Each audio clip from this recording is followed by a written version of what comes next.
the last thing before I go, I can't get out of here without asking you the greatness of Spo. Yeah.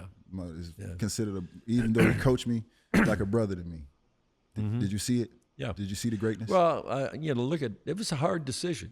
When I left, because there were a couple of guys there that were with me since the beginning, and one of the things as a coach that I never liked to do is meet. I didn't like to meet as coaches. We would meet and plan training camp and all of that stuff. I would do all the practices, and so I didn't need to meet.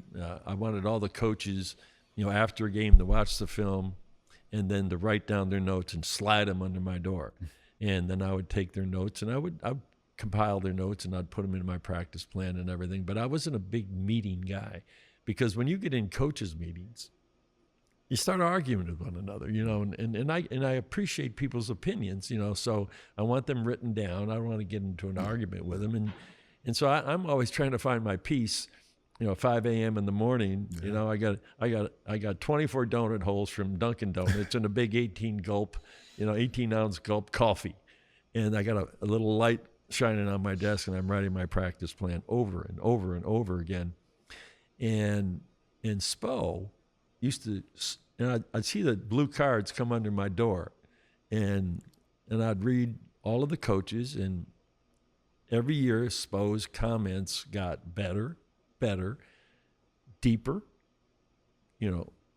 more smarter, higher basketball IQ. I mean, the questions he was asking and the points he were bringing up, I said, this guy's got something going for him. When you're staring at a video of games, for 15 years, and you watch every aspect of what's going on the court, then you have a reservoir of knowledge. And so, when I decided that Spo would, and I said to Mickey, I said, I think Eric could be a good guy to do this, and let's go with it. It also was going to be 2 years where Dwayne was going to be MVP, and we still had you. We had V's. And so he had 2 playoff years. And he got us in the playoffs 2 years in a row, and he was growing. And you guys were pulling Spo along as players, just like, Kareem and Magic and Worthy pulled me along until I got my feet under myself in 1984-85. And then the Big Three came. Mm-hmm. Was he ready for the Big Three? That was what I said when we got the Big Three. And that first year, from that standpoint, he was ready for that. So those 2 years of apprenticeship, I think, got him ready for the Big Three. And he's just turned out to be a great coach, a great communicator. And he's of a generation now that he understands. And I think you have to today to understand the nature of the contemporary player. I hate to use that. It's almost insulting to players to say you're a contemporary player. What does that mean? Does that mean I'm soft because I wasn't a tough guy back in the 90s or the 80s? And no. You've just been educated differently. You've been taught differently. There's an internet. There's social media. There's TikTok, Why does Nick Saban and why does Dick Bennett, or why do all these great coaches now leave college football? Yeah. It's interesting what Saban said. He addressed Congress and about NIL and the portal and what's going on in college basketball, college football and everything. And he said, I came in as a coach, and I really believe this as a coach, is that when I got a player, I wanted him to leave the university finished, as a finished product. He's either going to go in the NFL, and most of the guys at Alabama went into the NFL, and if he didn't go in the NFL, he was ready to be a lawyer, or he was ready to be a doctor. He was ready to go into business, and he said, I can't do that anymore. He said, I've lost the ability, because it's a one and done thing.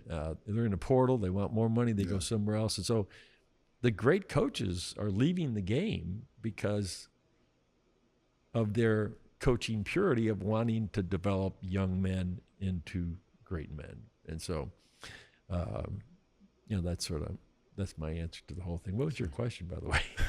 No, I was just talking about the greatness of Spo. And did you see And it? that's Spo, Yes, okay? yes. Contemporary coach, and that's Spo. And so he has a great relationship with the guys. Today I was watching the film session after that night. The other night, it was not very pretty the other night, but he handled it perfectly. Yes. And guys are ready to go up to Charlotte and get our first win of the season. Yes. I hope. Yes. Yes. Killer. Well, Coach, here we always do a final segment with the OG's advice. You got I it. usually let the OG over there, UD, do it. But today, because you are the Godfather and the OG, everyone hears about heat culture, and everyone understands it doesn't quite understand it, but I always tell them it's real. Heat culture is real. So Yeah. your OG advice for any coach that's trying to create a championship culture, because I think it's important for these guys to understand that there's a lot of that goes into to winning championships. Well, the culture, a culture is simply an environment.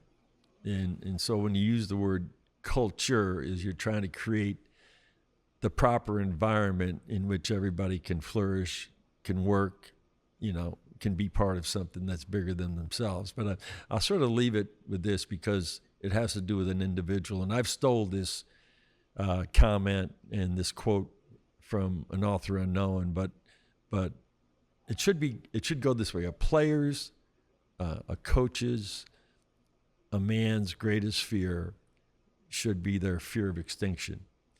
But what they should fear one day is to become extinct with insignificance. And what that means to me is that what they want to do in that culture is they want to make sure that that culture can help them do something that matters and counts for themselves, for their family, for their legacy, for their city, for whatever.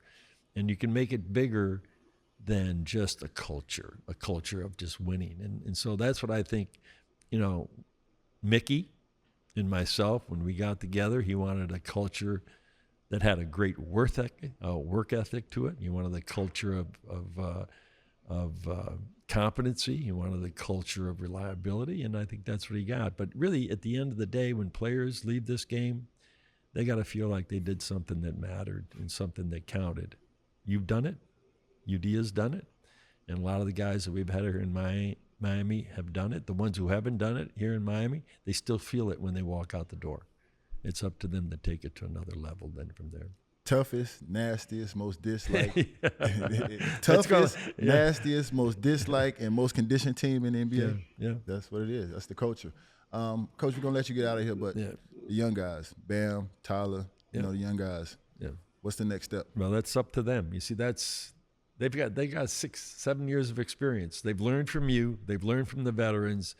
It's on them right now. I'm not trying to lay anything on them because it's a team sport, but both of them have the ability, to do different things, to do bigger things, but it all is going to come down to winning. And so right now they're the guys. Jimmy Butler, Bam Adebayo, Tyler Hero, Terry Rozier, all the other guys that sort of come up, sort of behind them. You got to put all this together and put it together and get out there and win. And I think they're more than capable of it. So he's got a great mentor in you. Oh, that's my guy. I talk to him every day. I appreciate what you do all the time.